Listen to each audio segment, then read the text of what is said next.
يا ترى ليه كل سنة بيكتب أهداف وبعدين نرجع نرميها؟ ليه الحماس بيروح وكأنك ما بدأتش أصلا؟ ركز معايا، في سببين بيخلوا أي هدف يفشل قبل ما يبدأ. أول واحد إن الهدف بيكون غامض، يعني مش واضح، زي مثلا عايز أنجح أو هبدأ أشتغل على نفسي.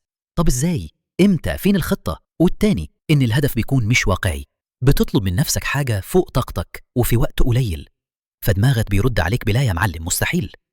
طيب نعمل إيه؟ الحل بسيط بس فعال جدا. لازم الهدف يكون ذكي أو زي ما بيقولوا عليه سمارت، ودي اختصار لمحدد، قابل للقياس، قابل للتحقيق، ليه علاقة بحياتك ومربوط بزمن. الدراسات بتقول إن الطريقة دي بتنشط جزء في دماغك اسمه القشرة الجبهية الأمامية، وده المسؤول عن التخطيط واتخاذ القرار. يعني لما تكتب هدفك صح، دماغك بيساعدك توصل له.